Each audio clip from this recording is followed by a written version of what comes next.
Goeiedag, is jy oorweldig? Dit gebeur met almal van ons, dat ons op 'n stadium oorweldig raak deur ons omstandighede of die dinge wat om ons gebeur, en dan weet ons nie regtig hoe of wat nie. Dis menslik, en dit gebeur. Kom ons kyk in ons omstandighede, in ons situasie, op na hom, wat uit die chaos orde geskep het, wat deur sy vrede waghou oor ons harte en gedagtes in Christus Jesus. Kom ons gaan na hom toe met ons omstandighede, al lyk dit asof alles in mekaar val, al lyk dit asof niks uitwerk nie, al voel dit dat alles waarmee ons besig is, misluk. Kom ons draai na hom toe, kom ons kom by hom uit.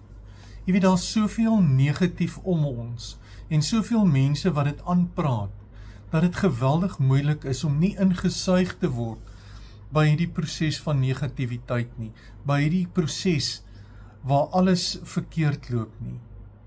Kom ons kyk na God wat in beheer is, wat hierdie werklikheid nog hanteer volgens 'n plan wat hy het.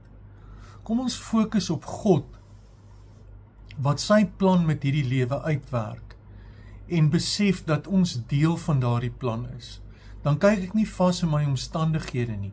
Ek kyk nie vas in die oorweldigende situasie waarin ek staan nie, maar ek kyk vas in God, wat bo dit uitstaan.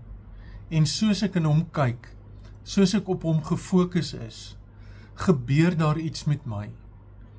Ek ervaar hoe God die goeders in plek laat val, volgens sy wil, want dan is ek nie gefokus op my omstandighede nie. Ek is nie gefokus op die goed wat met my gebeur nie, maar ek is gefokus op God se plan, oor hoe hy dinge doen. En dan sien ek sy plan in my lewe realiseer. Maak nie saak hoe dit gebeur nie, maak nie saak deur watter prosesse ek gaan nie.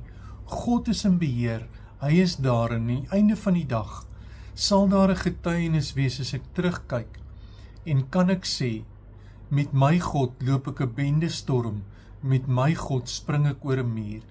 Mag die Here jou verras deur die antwoorde wat hy gee op jou situasie. Mag die Here jou hand vat en jou daardeur lei. En mag jy ervaar dat God 'n lewendige God is, 'n God wat wonderwerke doen. Seën vir jou.